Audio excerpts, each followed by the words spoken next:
Quand tu as la makambo bela ko sala, Covid des ali, hôpitaux, social à peuplé.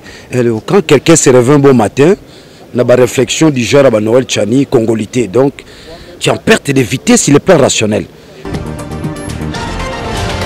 Tu Kaboli, Félix Sina Kabila.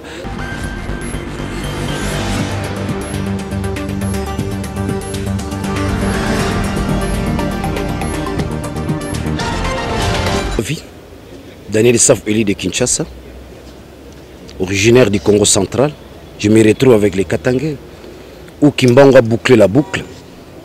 Quand Kimbangu s'engage dans l'optique de l'unité du Congo, place à Yanarosu qui s'engage à boucler c'est Katanga. Tu m'as vu, pas seulement pourquoi Katangais. Ça veut dire que Ezoya Solomabe, nous avons besoin de l'unité. Mboko tozala makambo bela ko sala, Covid des ali. Hôpitaux, social à peuplé. Quand quelqu'un se réveille un bon matin, on a une réflexion du genre à Noël Tchani, congolité. Donc, tu es en perte de vitesse, il est pas rationnel. Il y a moyen de construire un nouveau paradigme dans ce pays. Le paradigme, ce n'est pas la congolité. Le paradigme, c'est l'unité du Congo. Le paradigme, c'est la promotion, n'est-ce pas, de l'homme congolais. Le paradigme, comment on peut exploiter, n'est-ce pas, nos richesses, transformer nos richesses. Dans ce sens-là, c'est ça le paradigme. Comment faire de ce pays une nation forte et digne. C'est ça. Et ça, c'est Marambote. On a Marambote, non. Maramboleka, la Côte d'Ivoire et Bandai Kaboui. Oh, Atarazara Ivoirien, et ça conduit à quoi? N'a pas perte de vie humaine. Nous avons besoin d'un Congo fort, d'un Congo uni, tous derrière Félix. Dans ce sens, c'est pour promouvoir Mboka. Mboka Uchiwapi, Mboka Zalaki Wapi. Naliboulou. Mais Tobundi en a parlé, Tobimisi Mboka Yango. To Kaboli, Félix Sina Kabila, c'est déjà un bon départ. Oeko Sungabiso, to Tongamboka. Alors, to kenena ba mbilinga teo, mutubazo luka musala na mutubazo linga flatter, non. To luka plus ko flatter nde Nzambe a Sungabiso Mboka kendobo. Mboka uti musika. Musika. Mais Zali peut sauver Mboka na infiltration puisque nous ça va infiltration hollandaise, Zali peut une manière de sauver Mboka na makambo telle infiltration. Qu'on dénoncer Mboka l'infiltration. Sauver Mboka l'infiltration, puisque ceux qui te verrouillent, Mboka ils épargner makambo l'infiltration, puisque te dénonce ça comme makambo infiltration hollandaise na kati armée. Et que sur la PT, que sur la PT que non to épargner Mboka makambo l'infiltration. Vous expliquez ce que tu appelles par infiltration et donc pardon. Peut-être que député n'a pas compris un journaliste et denga ce que tu appelles par infiltration que sur base si la congolité et que sur Mboka pour l'infiltration. Qu'est-ce que toi tu appelles par infiltration? Un étranger a redirigé Mboka peut-être. C'est ça l'infiltration. Je ne sais pas. Moi je ne comprends pas. Hein? Je crois bien dans la salle à interview comme mangate na ba irrationalité. Et là on est sur Mboka les Camerounais nous botandé des ordres. Je crois que je réagis à chaud si cette loi là.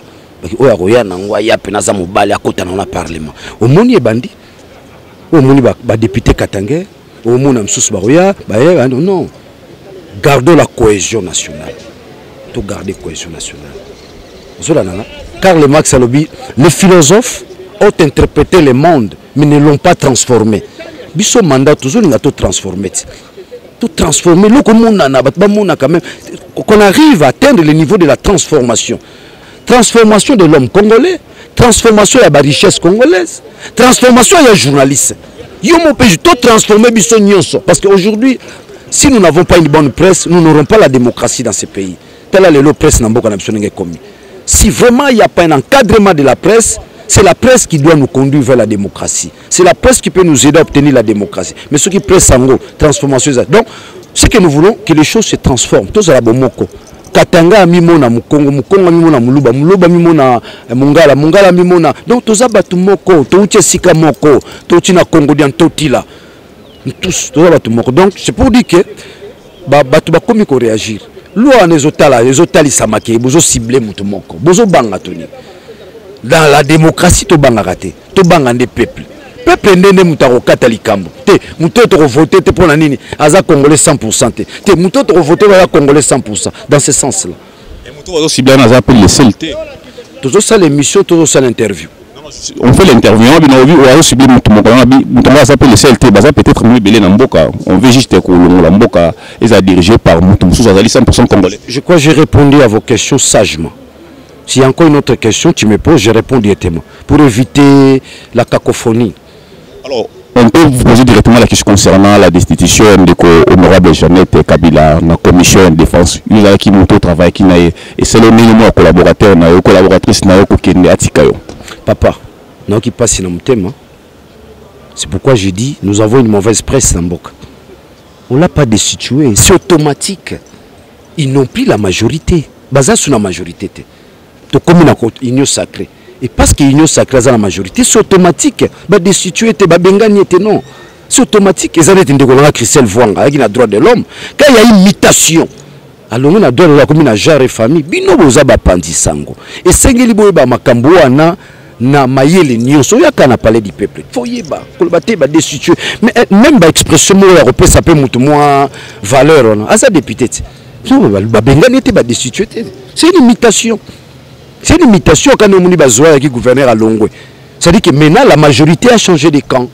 La majorité c'est maintenant l'union sacrée. Même la commission au niveau du Parlement, ça change automatiquement. Dans ce sens-là. Actuellement, vous se retrouvez dans quelle commission? Nous avons toujours la défense et sécurité. Nous avons la commission.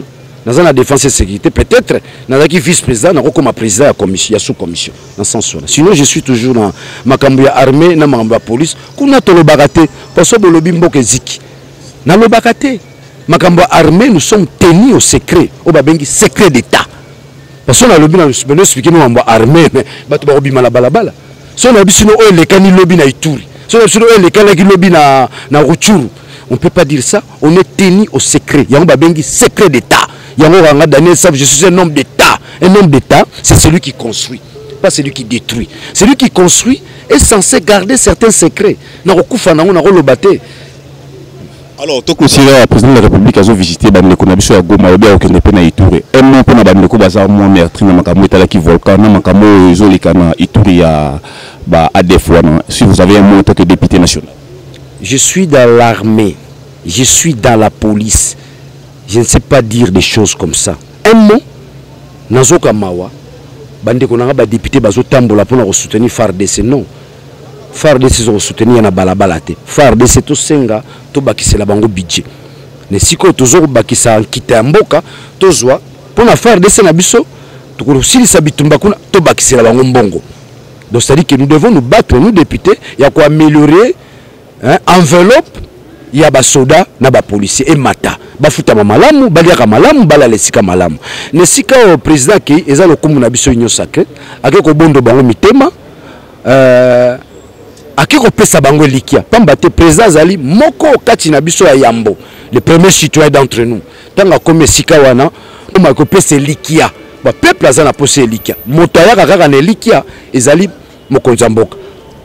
Fachi beton. Alors on a le Daniel Safou. Nanyala mo sala question makambo rompo Daniel Safou. Ba to abi ke no ozali député ya Moamba. Comme pesa kaka na matete.